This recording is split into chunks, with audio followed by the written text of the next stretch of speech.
പ്രാർത്ഥനയോടുകൂടി ഇന്നത്തെ വചന ശുശ്രൂഷയിലേക്ക് നമുക്ക് പ്രവേശിക്കാം. സ്നേഹിതയാകുന്ന സ്വർഗപിതാവാം ദൈവമേ, വേദവിചാരം എന്ന പരമ്പരയിലെ മറ്റൊരു എപ്പിസോഡിലേക്ക് വരുവാൻ അങ്ങ് ഞങ്ങൾക്ക് നൽകിയിരിക്കുന്ന ഈ അവസരത്തെ ഓർത്ത് നന്ദിയോടെ ഞങ്ങൾ സ്തുതിക്കുന്നു. ഞങ്ങൾ ധ്യാനിക്കുന്ന വചനം ഞങ്ങളുടെ ആത്മീയ ജീവിതത്തിൽ പുതിയ ഉണർവും അങ്ങോട്ട് ചേർന്ന് ജീവിപ്പാനുള്ള മുഖാന്തരം ഒരുക്കി തീർക്കണമെന്ന് പ്രാർത്ഥിക്കുന്നു. വചനം ഘോഷിപ്പാൻ ബലഹീന നടിയനെ അങ്ങ് സഹായിക്കണമേ. നൽകിയിരിക്കുന്ന കൃപയിൽ നിന്ന് വചനം ഘോഷിപ്പാൻ സഹായിക്കണമേ. ഈ വചനം കേൾക്കുന്ന ഓരോ മക്കളെയും അങ്ങ് അനുഗ്രഹിക്കണമെന്ന് യേശുനാഥ് അപേക്ഷിക്കുന്ന പ്രാർത്ഥന പിതാവ് കേൾക്കണമേ. ആമേൻ.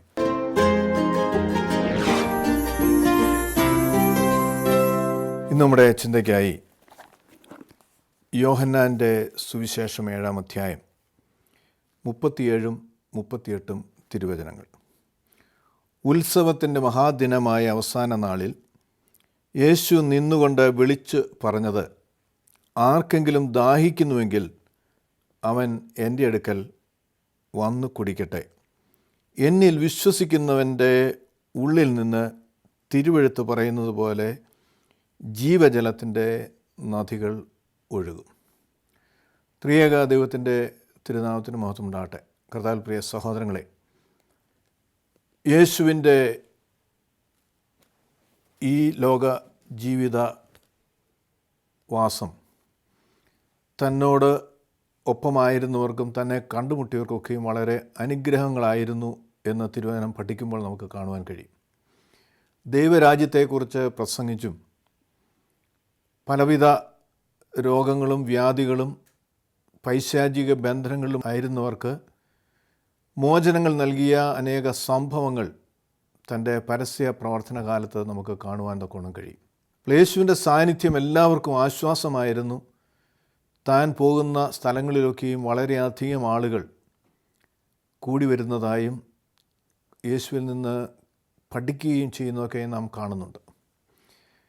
ഈ 3.5 വർഷക്കാലത്തെ പരസ്യ ജീവിതത്തിന് ശേഷം യേശു ലോകത്തു നിന്ന് കടന്നു പോകുമ്പോൾ തീർച്ചയായും അതൊരു വലിയ വിടവ് അല്ലെങ്കിൽ അകൽച്ച അല്ലെങ്കിൽ ഒരു ശൂന്യത തന്നോടൊപ്പം ഉണ്ടായിരുന്ന തന്നിൽ നിന്ന് കേട്ട അനേകർക്ക് അനുഭവം, അങ്ങനെ ഒരു വലിയ ശൂന്യത യേശുവിൻ്റെ മരണം മൂലം ഉണ്ടാകും.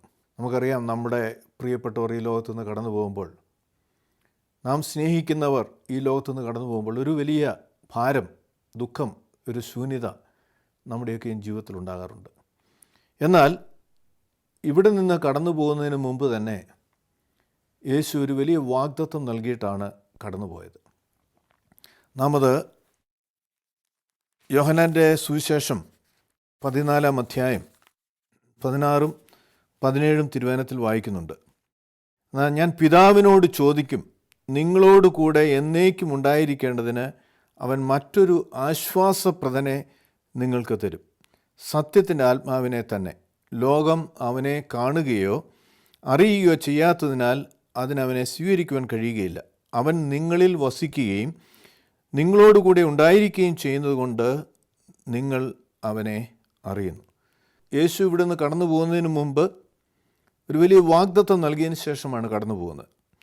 സത്യത്തിൻ്റെ ആത്മാവിനെ നിങ്ങളിലേക്ക് പിതാവിനോട് ഞാൻ ചോദിക്കും, എന്നേക്കും നിങ്ങളോടുകൂടി ഇരിക്കേണ്ടതിന് അവൻ മറ്റൊരു ആശ്വാസപ്രദൻ അല്ലെങ്കിൽ സത്യത്തിൻ്റെ ആത്മാവിനെ നിങ്ങൾക്ക് തരും എന്നുള്ള വലിയ വാഗ്ദത്തം ചെയ്തതിന് ശേഷമാണ് കർത്താവ് കടന്നു പോകുന്നത്.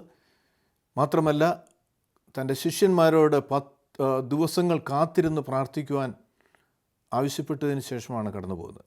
അങ്ങനെ ഏതാണ്ട് 10 ദിവസങ്ങൾ അവർ കാത്തിരുന്ന് പ്രാർത്ഥിച്ച് പരിശുദ്ധാത്മാവിനെ പ്രാപിക്കുന്നതായിട്ട് അപ്പോസ്തല പ്രവർത്തികൾ നാം വായിക്കുന്നുണ്ട്. ഇവിടെ നാം വായിച്ച തിരുവചനത്തിൽ ഉത്സവത്തിൻ്റെ മഹാദിനമായ അവസാന നാളിൽ യേശു നിന്നുകൊണ്ട്, അതായത് കൂടാരപ്പെരുന്നാൾ യഹൂദന്മാരുടെ പ്രധാനപ്പെട്ട 3 ഉത്സവങ്ങളിൽ ഒന്നാണ്. ആ കൂടാരപ്പെരുന്നാൾ എന്ന് പറയുന്നത് 7 ദിവസത്തെ പെരുന്നാളാണ്. അപ്പോൾ അതിൻ്റെ അവസാനം 7-ാം ദിവസം യേശു നിന്നുകൊണ്ട് വിളിച്ചു പറയുകയാണ്, ആർക്കെങ്കിലും ദാഹിക്കുന്നുവെങ്കിൽ അവൻ എൻ്റെ അടുക്കൽ വന്ന് കുടിക്കട്ടെ. അപ്പോൾ എന്തിനെക്കുറിച്ചാണ് കർത്താവ് ഇവിടെ പറയുന്നത്? 39-ാമത്തെ വാക്യത്തിൽ ഞാൻ വായിക്കുന്നു, അവൻ ഇത് തന്നിൽ വിശ്വസിക്കുന്നവർക്ക് ലഭിക്കുവാനിരിക്കുന്ന ആത്മാവിനെക്കുറിച്ചാകുന്നു പറഞ്ഞത്. യേശു അതുവരെയും തേജസ്കരിക്കപ്പെടാത്തതിനാൽ ആത്മാവ് നൽകപ്പെട്ടിരുന്നില്ല. അപ്പോൾ തന്നിൽ വിശ്വസിക്കുന്നവർക്ക് ലഭിക്കുവാനുള്ള ആത്മാവിനെക്കുറിച്ച് ആണ് കർത്താവ് അവിടെ ദാഹിക്കുന്നുവെങ്കിൽ എൻ്റെ അടുക്കൽ വന്ന് കുടിക്കട്ടെ എന്ന് പറയുന്നത്. ചില കാര്യങ്ങൾ നാം ഇവിടെ മനസ്സിലാക്കേണ്ടത്, ഒന്ന്, ഈ പരിശുദ്ധാത്മാവിനെ പ്രാപിക്കാൻ കഴിയുന്നത് ആർക്കാണ്? വളരെ വ്യക്തമായിട്ട് കർത്താവ് പറയുകയാണ്, ആർക്കെങ്കിലും ദാഹിക്കുന്നുവെങ്കിൽ. ദാഹം ഉള്ളൊരു വ്യക്തിക്ക് മാത്രമേ ഒരാവശ്യബോധമുണ്ടാകുള്ളൂ. അത് നമുക്ക് കുടിക്കുവാനുള്ള അല്ലെങ്കിൽ വെള്ളത്തിനു വേണ്ടിയുള്ള ദാഹം ഉണ്ടാകുമ്പോൾ നമുക്ക് വെള്ളം വേണമെന്നുള്ളൊരാഗ്രഹമുണ്ടാകും. ആ വെള്ളത്തിനൊരു വില ആ സമയത്ത് നമുക്ക് ഉണ്ട്. പണപരമായിട്ടല്ല, പക്ഷേ നമ്മുടെ ശരീരത്തിന് ആവശ്യമാകുന്ന വെള്ളം വേണ്ടി വരുമ്പോൾ ആ ദാഹം അല്ലെങ്കിൽ അങ്ങനെ ഒരു ആഗ്രഹം നമ്മുടെ മനസ്സിലുണ്ടാകുകയാണ്. അപ്പോൾ ഈ പരിശുദ്ധാത്മാവ് ലഭിക്കുന്നത് ആർക്കാണ്? അതിനുവേണ്ടി ദാഹിക്കുന്നവർക്ക് അല്ലെങ്കിൽ ആവശ്യബോധമുള്ളവർക്കാണ്. അപ്പോൾ നാം ചിന്തിച്ചേക്കാം, എന്തിനാണ് ഈ പരിശുദ്ധാത്മാവ്? ദൈവം മനുഷ്യനെ സൃഷ്ടിച്ച് അവൻ്റെ മേൽ ശ്വാസമൂതി അവനെ ജീവനുള്ള ദേഹിയായി തീർത്തു. പരിശുദ്ധാത്മാവിനെക്കുറിച്ചൊന്നും നാം അവിടെ പഴയ നിയമത്തിൽ പ്രത്യേകിച്ച് കാണുന്നില്ല. പുതിയ നിയമത്തിലേക്ക് വരുമ്പോൾ പ്രത്യേകിച്ച് യേശു നമ്മുടെ പാപങ്ങൾക്ക് വേണ്ടി മരിച്ചു, അവന് ഉയർത്തെഴുന്നേറ്റു, അവൻ സ്വർഗാരോഹണം ചെയ്തു. നമുക്കങ്ങനെ നഷ്ടപ്പെട്ടിരുന്ന ആ വലിയ സൗഭാഗ്യം, സ്വർഗരാജ്യത്തിൽ പ്രവേശിക്കുവാനുള്ള സൗഭാഗ്യം അതുവഴി ലഭിക്കുകയാണ്. എന്നാൽ അതുകൊണ്ട് പൂർണ്ണമാകുകയില്ല എന്ന് വ്യക്തമായി കർത്താവിനറിയാം. എന്ത്? യേശുവിൽ നാം വിശ്വസിക്കുന്നു എന്ന് പറഞ്ഞതുകൊണ്ട് ഈ ലോകത്ത് നാം ജീവിക്കുമ്പോൾ പലപ്പോഴും നമുക്ക് നമ്മുടെ കഴിവുകൾ കൊണ്ടോ നമ്മുടെ സാമർഥ്യം കൊണ്ടോ അതിജീവിക്കുവാൻ കഴിയാത്ത പരീക്ഷകളും പ്രയാസങ്ങളും പ്രശ്നങ്ങളും നമ്മുടെ മുമ്പിൽ കടന്നു വരും. അപ്പോൾ അതിനായിട്ടാണ് ഈ പരിശുദ്ധാത്മാവിനെ കർത്താവ് വാഗ്ദത്തം ചെയ്യുന്നത്. അതുകൊണ്ടാണ് ഇവിടെ പറയുന്നത്, എന്നിൽ വിശ്വസിക്കുന്നതിൻ്റെ ഉള്ളിൽ നിന്ന് തിരുവെഴുത്ത് പറയുന്ന പോലെ ജീവജലത്തിൻ്റെ നദികൾ ഒഴുകും. അപ്പോൾ നാം വായിച്ചു, ആശ്വാസപ്രദൻ, മറ്റൊരു ആശ്വാസപ്രദനെ നിങ്ങളിലേക്ക് അയക്കും. അപ്പോൾ ഈ പരിശുദ്ധാത്മാവ് ആണ് നമുക്ക് ഈ ലോകത്തിൽ നമ്മുടെ പ്രയാസങ്ങളെ അതിജീവിക്കുവാൻ അല്ലെങ്കിൽ പരീക്ഷകളെ അതിജീവിക്കുവാൻ നമുക്ക് സഹായകനായിട്ട് നമുക്ക് നൽകിയിട്ടുള്ളത്.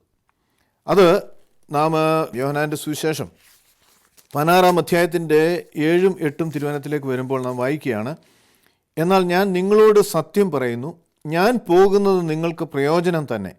ഞാൻ പോകാതിരുന്നാൽ ആശ്വാസപ്രദൻ നിങ്ങളുടെ അടുക്കൽ വരികയില്ല. ഞാൻ പോയാൽ ഞാൻ അവനെ നിങ്ങളുടെ അടുക്കൽ അയക്കും. അവൻ വന്ന് പാപത്തെക്കുറിച്ചും നീതിയെക്കുറിച്ചും ന്യായവിധിയെക്കുറിച്ചും ലോകത്തിന് ബോധ്യം വരുത്തും. അപ്പോൾ പലപ്പോഴും തെറ്റും ശരിയും നമുക്ക് തിരിച്ചറിയുവാൻ കഴിയാത്ത സാഹചര്യങ്ങൾ നമ്മുടെ ജീവിതത്തിലുണ്ടാകും.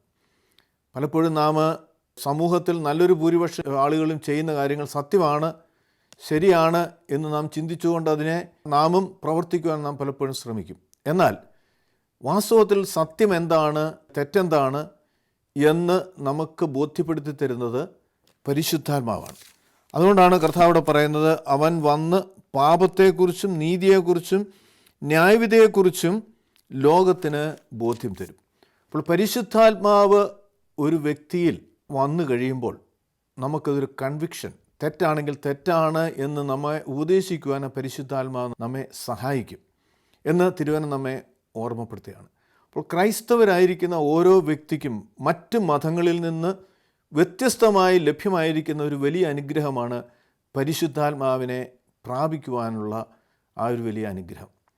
എന്ന് പറയുമ്പോൾ പരിശുദ്ധാത്മാവ് മാമോദിസ വഴി എല്ലാവരും സ്വീകരിക്കുന്നുണ്ട്. സഭയിലേക്ക് ഒരു വ്യക്തിയെ ചേർക്കുന്നത് മാമോദിസ വഴിയാണ്. അത് പ്രായ വ്യത്യാസമന്യേ, കുഞ്ഞായിരുന്നാലും പ്രായമായി കഴിഞ്ഞാലും ഒരു വ്യക്തിയെ സഭയിലേക്ക്, വിശ്വാസത്തിലേക്ക് ചേർക്കുന്നത് പരിശുദ്ധാത്മാവ് ആ വ്യക്തിയിൽ നൽകിക്കൊണ്ടാണ്. അപ്പോൾ ഈ പരിശുദ്ധാത്മാവ് ലഭിച്ച വ്യക്തി, അത് ഒരുപക്ഷെ വളരെ ചെറുപ്രായത്തിലാകാം, ആ പരിശുദ്ധാത്മാവിൽ വളരണം. ആ വളർന്നെങ്കിൽ മാത്രമേ നാം അനുദിന ജീവിതയാത്രയിൽ നേരിടുന്ന പ്രതിസന്ധികളെയും പ്രയാസങ്ങളെയും പരീക്ഷകളെയും അഭിമുഖീകരിക്കുവാൻ അല്ലെങ്കിൽ അത് ജയിച്ച് നമുക്ക് മുമ്പോട്ട് പോകാൻ കഴിയുകയുള്ളൂ. പലപ്പോഴും നമുക്ക് ലഭിക്കുന്ന പരിശുദ്ധാത്മാവിൻ്റെ അളവ് നമുക്ക് ലഭിച്ച ആ അളവിൽ തന്നെ നിൽക്കുകയാണ്, ആ അളവിൽ വർദ്ധിക്കുന്നില്ല. നമ്മുടെ ശരീരം അല്ലെങ്കിൽ ലോകപരമാകുന്ന നമ്മുടെ ബുദ്ധിയും നമ്മുടെ ശാരീരികവുമായുള്ള വളർച്ച ഒരു വശത്ത് നടക്കുമ്പോൾ ആത്മീയമായി പരിശുദ്ധാത്മാവിൽ ആനുപാതികമായി വളരുന്നില്ല എങ്കിൽ അതിന് ആ പരിശുദ്ധാത്മാവിൻ്റെ അളവ് കൊണ്ട് നമുക്ക് ഇപ്രകാരമുള്ള വെല്ലുവിളികളെ നേരിടുവാൻ കൊണ്ട് കഴിയില്ല. നമുക്കറിയാം, കർത്താവ് മരിച്ച് ഉയർത്തെഴുന്നേറ്റ് കഴിഞ്ഞ് ശിഷ്യന്മാർ കൂടിയിരിക്കുമ്പോൾ അവരുടെ മധ്യേ കടന്നു വരികയാണ്. അവരുടെ മേൽ പരിശുദ്ധാത്മാവിനെ ഊതുന്നതായി അവർ പ്രാപിക്കുന്നതായിട്ട് നാം കാണുന്നുണ്ട്.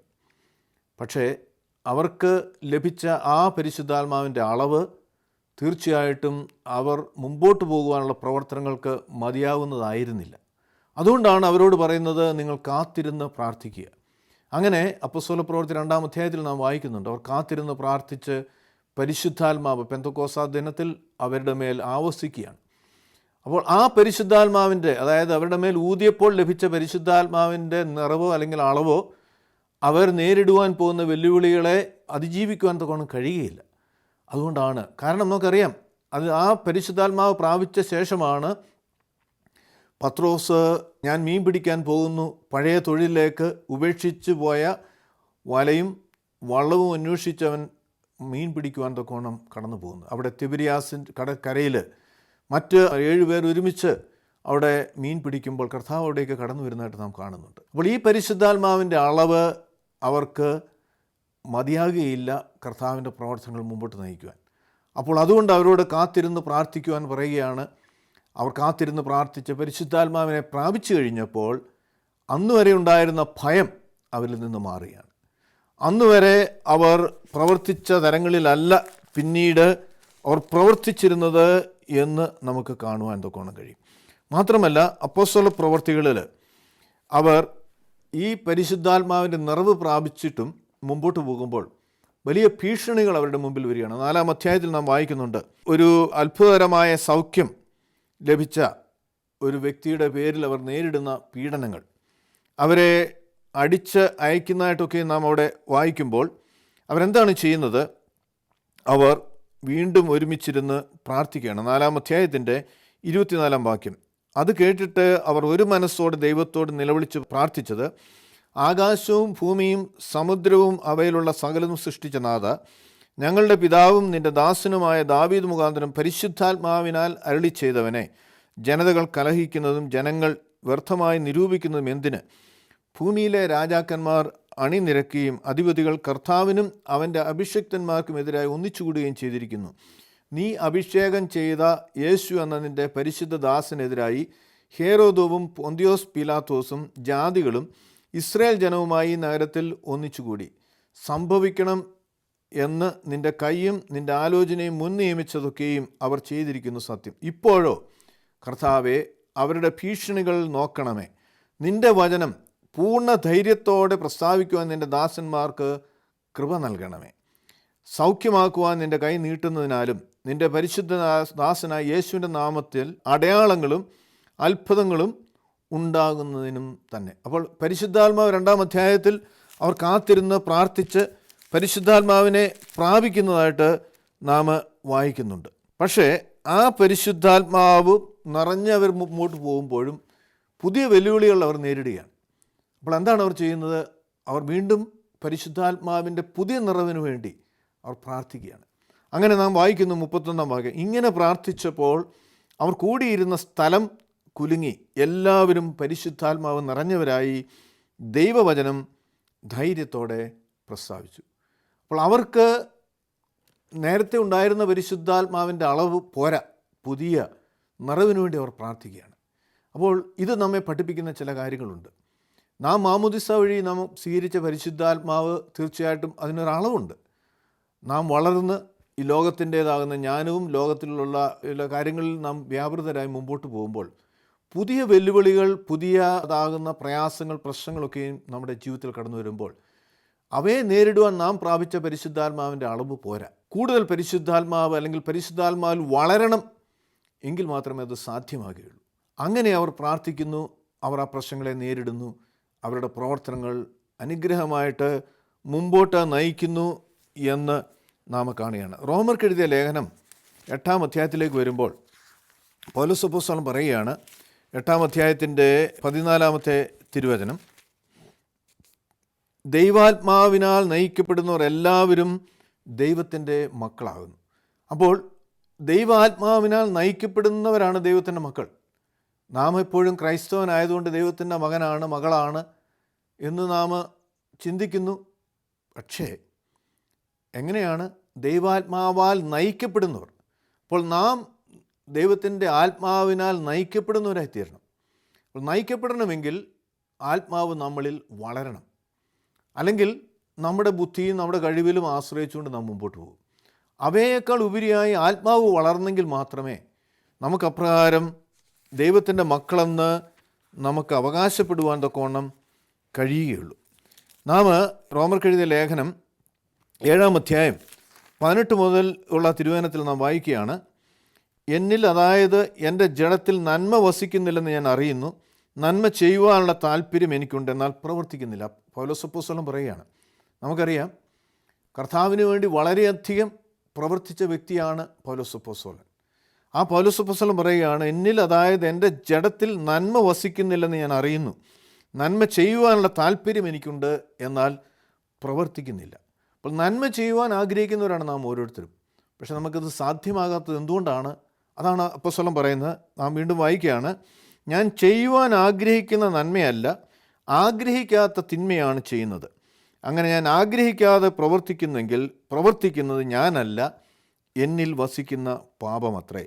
അങ്ങനെ നന്മ ചെയ്യുവാൻ ആഗ്രഹിക്കുന്ന ഞാൻ തിന്മ എൻ്റെ പക്കലുണ്ടെന്നൊരു പ്രമാണം കാണുന്നു. ഉള്ളം കൊണ്ട് ഞാൻ ദൈവത്തിൻ്റെ ന്യായപ്രമാണത്തെ പ്രമോദിക്കുന്നു. എങ്കിലും എൻ്റെ ബുദ്ധിയുടെ പ്രമാണത്തോട് പോരാടുന്ന മറ്റൊരു പ്രമാണം എൻ്റെ അവയവങ്ങളിൽ ഉള്ളതായി ഞാൻ കാണുന്നു. അതെൻ്റെ അവയവങ്ങളിലുള്ള പാപപ്രമാണത്തിന് എന്നെ തടവുകാരനാക്കുകയും ചെയ്യുന്നു. അയ്യോ, ഞാൻ അരിഷ്ട മനുഷ്യൻ! ഈ മരണത്തിന് അധീനമായ ശരീരത്തിൽ നിന്ന് എന്നെ ആര് വിടുവിക്കും? അപ്പോൾ നമ്മുടെയൊക്കെയും ശരീരം, നമുക്കറിയാം, ജന്മനാ പാപം ആദ്യ മാതാപിതാക്കളിൽ നമുക്ക് ലഭ്യമായിട്ടുണ്ട്. ഈ പാപം അല്ലെങ്കിൽ പാപം ചെയ്യുവാനുള്ളൊരു പ്രവണത എപ്പോഴും നമ്മുടെ ശരീരത്തിൽ ഉണ്ട്. അല്ലെങ്കിൽ പിശാച് എപ്പോഴും നമ്മളിൽ ആ പ്രവണത അല്ലെങ്കിൽ ആ ഒരു പരീക്ഷ എപ്പോഴും അവൻ കൊണ്ടുവരും. അത് നമ്മുടെ കഴിവുകൾ കൊണ്ട് അതിനെ അതിജീവിക്കുവാനോ നേരിടുവാനോ ജയിക്കുവാനോ നമുക്ക് സാധ്യമാകുകയില്ല. അതിനായിട്ടത്രേ കർത്താവ് നമുക്കായി പരിശുദ്ധാത്മാവിനെ നൽകിയത്. ഈ പരിശുദ്ധാത്മാവ് ആരാണ്? ത്രിത്വത്തിൽ മൂന്നാമനായ ദൈവം തന്നെയാണ് പരിശുദ്ധാത്മാവ്. നാം പിതാവ്, പുത്രൻ, പരിശുദ്ധാത്മാവ് എന്ന് ത്രിത്വം നാം അത് പറയുമ്പോൾ ദൈവം തന്നെയാണ്. അതുകൊണ്ടാണ് കർത്താവ് പറയുന്നത്, വിശുദ്ധ യോഹന്നാൻ്റെ സുവിശേഷം 15-ാം അധ്യായം 4-ാമത്തെ തിരുവചനം, എന്നിൽ വസിക്കുവിൻ, ഞാൻ നിങ്ങളിലും വസിക്കും. കൊമ്പിന് മുന്തിരിവള്ളിയിൽ വസിച്ചിട്ടല്ലാതെ സ്വന്തമായി ഫലം കായ്ക്കുവാൻ കഴിയാത്തതുപോലെ എന്നിൽ വസിച്ചിട്ടല്ലാതെ നിങ്ങൾക്ക് കഴിയുകയില്ല. അപ്പോൾ പരിശുദ്ധാത്മാവ് നമ്മളിൽ വസിക്കണം. പരിശുദ്ധാത്മാവ് നമ്മളിൽ വസിക്കുമ്പോഴാണ് നാം ദൈവത്തിൽ വസിക്കുന്നത്. അല്ലാതെ എന്നിൽ വസിക്കുമെന്ന് പറയുമ്പോൾ നമുക്ക് എങ്ങനെയാണ് ദൈവത്തിൽ വസിക്കുവാൻ കഴിയുന്നത്? അപ്പോൾ പരിശുദ്ധാത്മാവ് നമ്മളിൽ വസിച്ച് ദൈവവുമായൊരു ബന്ധം എപ്പോഴും നമ്മളിൽ ഉണ്ടാകുമ്പോൾ എന്താ സംഭവിക്കുകയാണ്? അങ്ങനെ ഉള്ള അല്ലെങ്കിൽ പരിശുദ്ധാത്മാവിൻ്റെ നിറവിൽ ജീവിക്കുന്ന ഒരു വ്യക്തിയിൽ യാന്ത്രികമായി അല്ല, പിന്നെ അത് സ്വാഭാവികമായി ഫലം പുറപ്പെടുവിച്ചുകൊണ്ടേയിരിക്കും. നമുക്ക് ഫലം പുറപ്പെടുവിക്കണമെന്ന് ആഗ്രഹമുണ്ട്. പല നന്മകൾ നാം ചെയ്യുന്നുണ്ട്. നമ്മുടെ കഴിവിലും ബുദ്ധിയിലും ആശ്രയിച്ച് നാം നന്മകൾ ചെയ്യാറുണ്ട്. എന്നാൽ പരിശുദ്ധാത്മാവിൻ്റെ നിറവിൽ ജീവിക്കുന്ന ഒരു വ്യക്തിയിൽ അവൻ അത് ഓട്ടോമാറ്റിക്കായിട്ടുള്ളൊരു പ്രോസസ്സായിട്ട് മാറും. നമ്മുടെ വാക്കുകൾ നന്മയുള്ളതായിത്തീരും. നമ്മുടെ പ്രവൃത്തികൾ മറ്റുള്ളവർക്ക് നന്മയുള്ളതായിത്തീരും. അത് കഴിയണമെങ്കിൽ ഈ പരിശുദ്ധാത്മാവ് നമ്മളിൽ വസിക്കണം. കാരണം സത്യത്തിൻ്റെ ആത്മാവാണ്. അവൻ നമ്മളെ സകല സത്യത്തിലും വഴി നടത്തുന്ന ആത്മാവാണ്. അവൻ കാര്യസ്ഥനാണ്. അപ്പോൾ അതാണ് ഇവിടെ നാം വായിക്കുന്നത്, എന്നിൽ വസിക്കുവിൻ, ഞാൻ നിങ്ങളിലും വസിക്കും. കൊമ്പിന് മുന്തിരിവള്ളിയിൽ വസിച്ചിട്ടല്ലാതെ സ്വന്തമായി ഫലം കായ്ക്കുവാൻ കഴിയാത്തതുപോലെ എന്നിൽ വസിച്ചിട്ടല്ലാതെ നിങ്ങൾക്ക് കഴിയില്ല. ഞാൻ മുന്തിരിവള്ളിയും നിങ്ങൾ കൊമ്പുകളുമാകുന്നു. അപ്പോൾ മുന്തിരിവള്ളിയും കൊമ്പുകളും എന്ന് പറയുമ്പോൾ അതിനൊരു വലിയ ബന്ധമാണുള്ളത്. അത് വിട്ടുപോയാൽ അതിൻ്റെ ജീവൻ നഷ്ടപ്പെടുകയാണ്. കൊമ്പ് കൊണ്ട് ഒരു ഫലവും ഉണ്ടാകുകയില്ല. എന്നിട്ട് പറയുന്നു, ഒരുവൻ എന്നിലും ഞാൻ അവനിലും വസിക്കുന്നുവെങ്കിൽ അവൻ വളരെ ഫലം കായ്ക്കും. എന്നെ കൂടാതെ നിങ്ങൾക്ക് ഒന്നും ചെയ്യുവാൻ കഴിയുകയില്ല. അപ്പോൾ നമ്മുടെ ജീവിതത്തിലെ നന്മപ്രവർത്തികൾ നമ്മളിൽ ഉണ്ടാകണമെങ്കിൽ ഈ പരിശുദ്ധാത്മാ നിറവിലുള്ളൊരു ജീവിതം നമ്മൾക്ക് ഉണ്ടാകണമെന്ന് തിരുവചനം വ്യക്തമായി നമ്മെ പഠിപ്പിക്കുകയാണ്. ഗലാത്യ ലേഖനത്തിലേക്ക് വരുമ്പോൾ 5-ാം അധ്യായത്തിൽ നാം വായിക്കുന്നുണ്ട്, 5:16, ആത്മാവിനെ അനുസരിച്ച് നടക്കുവിൻ, എന്നാൽ നിങ്ങൾ ജഡത്തിൻ്റെ മോഹം നിവർത്തിക്കുകയില്ല എന്ന് ഞാൻ പറയുന്നു. ജഡത്തിൻ്റെ അഭിലാഷം ആത്മാവിനും ആത്മാവിൻ്റെ അഭിലാഷം ജഡത്തിനും എതിരാണ്. നിങ്ങൾ ഇച്ഛിക്കുന്നത് ചെയ്യുവാൻ കഴിയാത്ത വിധം അവ പരസ്പര വിരുദ്ധങ്ങളാണ്. അപ്പോൾ ജഡത്തിൽ അല്ലെങ്കിൽ ആത്മാവിൽ വളർച്ച പ്രാപിക്കാത്ത ഒരു വ്യക്തി ജഡത്തിലാണ് ജീവിക്കുന്നത്. ജഡീക ചിന്തകളും ജഡീക മോഹങ്ങളും പ്രവർത്തനങ്ങളും അവനിൽ നിന്നുണ്ടാകും. അത് കാരണം എന്താണ്? ആത്മാവ് ഒരു പക്ഷേ ഉണ്ടാകാം, പക്ഷേ ജഡമാണ് മുന്നിൽ നിൽക്കുന്നത്. അപ്പോൾ ആത്മാവിൽ വളരേണ്ട ആവശ്യത്തെക്കുറിച്ച് അപ്പോസ്തലൻ ഇവിടെ ഓർമ്മപ്പെടുത്തുകയാണ്. ആത്മാവിനെ അനുസരിച്ച് നടക്കുമ്പോഴാണ് ഫലങ്ങൾ, ആത്മാവിൻ്റെ ഫലങ്ങൾ നമ്മളിൽ നിന്ന് ഉണ്ടാകുന്നത്. ഗലാത്യ ലേഖനം 5-ാം അധ്യായം 22-ാം ഭാഗം, ആത്മാവിൻ്റെ ഫലമോ സ്നേഹം, സന്തോഷം, സമാധാനം, ദീർഘക്ഷമ, ദയ, നന്മ, വിശ്വസ്തത, സൗമ്യത, ആത്മനിയന്ത്രണം എന്നിവയാകുന്നു. അപ്പോൾ ഇത് ആത്മാവിൽ വസിക്കുന്ന ഒരു വ്യക്തിയിൽ നിന്ന് ഉണ്ടായിക്കൊണ്ടേയിരിക്കും. ഏത് പ്രശ്നത്തിൻ്റെ നടുവിലും അവന് എന്തുണ്ടാകും? അവൻ്റെ ജീവിതത്തിൽ സന്തോഷമുണ്ടാകും, സമാധാനമുണ്ടാകും. അത് മറ്റുള്ളവരുള്ള സ്നേഹം, ഒരു പിറുപിറുപ്പും ഉണ്ടാകുകയില്ല. ഈ ആത്മാവിൽ ജീവിക്കുന്ന, ആത്മാവിൽ നിറഞ്ഞു ജീവിക്കുന്ന ഒരു വ്യക്തിയിൽ നിന്നുണ്ടാകുന്ന ഫലങ്ങളാണ് നമ്മുടെ വായിക്കുന്നത്. എന്നാൽ ജഡത്തിൻ്റെ ഫലങ്ങളെക്കുറിച്ചും ഇവിടെ തന്നെ രേഖപ്പെടുത്തിയിട്ടുണ്ട്. അത് 19-ാമത്തെ തിരുവചനം, ജഡത്തിൻ്റെ പ്രവർത്തികൾ വിവാഹിതരുടെ പരസ്ത്രീ പുരുഷ ലൈംഗിക വേഴ്ച, അവിവാഹിതരുടെ ലൈംഗിക വേഴ്ച, അശുദ്ധി, ഭോഗാസക്തി, വിഗ്രഹാരാധന, ആഭിചാരം, ശത്രുത, കലഹം, അസൂയ, കോപം, സ്വാർത്ഥത, ഭിന്നത, കക്ഷിമത്സരം, വിദ്വേഷം, കൊലപാതകം, മദ്യപാനം, മധുരോത്സവം മുതലായവ ആകുന്നുവെന്ന് വ്യക്തമാണ്. അപ്പോൾ ആത്മാവിൽ ജീവിക്കുന്ന ഒരു വ്യക്തിയിൽ നിന്നുള്ള ഫലം നാം വായിച്ചു. എന്നാൽ ജഡത്തിൻ്റെ പ്രവൃത്തികളാണ് നമ്മുടെ കാണുന്നത്. അപ്പോൾ നമ്മുടെ ജീവിതത്തിൽ നല്ലവരായി ജീവിക്കുവാനും ദൈവഹിതമനുസരിച്ച് ജീവിക്കുവാനും നാം ആഗ്രഹിക്കുന്നവരാണ്. പക്ഷെ നമുക്കത് പലപ്പോഴും സാധ്യമാകുന്നില്ല. അതിൻ്റെ കാരണം ആത്മാവിൽ വളരുവാൻ നമുക്ക് കഴിയുന്നില്ല. ജഡം വളരുന്നത് പോലെ, അല്ലെങ്കിൽ ജഡികമായ ഒരു വളർച്ച നമുക്കുള്ളതുപോലെ, അതിനേക്കാൾ ഉപരിയായി ആത്മാവിൽ എനിക്ക് നിങ്ങൾക്കും വളരാതെ വരുമ്പോഴാണ് ഈ ജഡത്തിൻ്റെ ചിന്തകൾ, ജഡത്തിൻ്റെ മോഹങ്ങൾ നമ്മളിൽ നിന്ന് ഉണ്ടാകും. ജഡമോഹം, കൺമോഹം, ജീവനത്തിൻ്റെ പ്രതാപം, ഇത് പിശാചിൽ നിന്ന് വരുന്നു എന്ന് തിരുവചനം നമ്മെ പഠിപ്പിക്കുകയാണ്. അതുകൊണ്ട് ആത്മാവിൽ വളരേണ്ട ആവശ്യതയെക്കുറിച്ച് നാം ഇവിടെ വായിക്കുകയാണ്. നാം പഴയ നിയമത്തിലേക്ക് വരുമ്പോൾ യെശയ്യാ പ്രവചനം 55-ാം അധ്യായം 1 മുതലുള്ള തിരുവചനത്തിൽ നാം വായിക്കുകയാണ്. അല്ലയോ ദാഹിക്കുന്ന ഏവരുമേ, നിങ്ങൾ വെള്ളത്തിനടുത്തേക്ക് വരുവിൻ, പണമില്ലാത്തവരെ നിങ്ങൾ വന്ന് വാങ്ങി ഭക്ഷിക്കുവിൻ. നിങ്ങൾ വന്ന് ദ്രവ്യവും വിലയും കൂടാതെ വീഞ്ഞും പാലും വാങ്ങിക്കൊള്ളുവിൻ. അപ്പമല്ലാത്തതിന് പണവും തൃപ്തി വരാത്തതിന് നിങ്ങളുടെ അധ്വാനവും ചെലവഴിക്കുന്നത് എന്തിന്? എൻ്റെ വാക്ക് ശ്രദ്ധിച്ച് കേട്ട് നന്മ അനുഭവിക്കുവിൻ.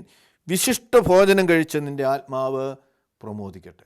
അപ്പോൾ പഴയ നിയമത്തിലും ഇത് തന്നെ കർത്താവ് യോഹന്നാൻ്റെ സുവിശേഷം 7-ാം അധ്യായത്തിൽ പറഞ്ഞതുപോലെ തന്നെ നാം ഇവിടെ വായിക്കുകയാണ്.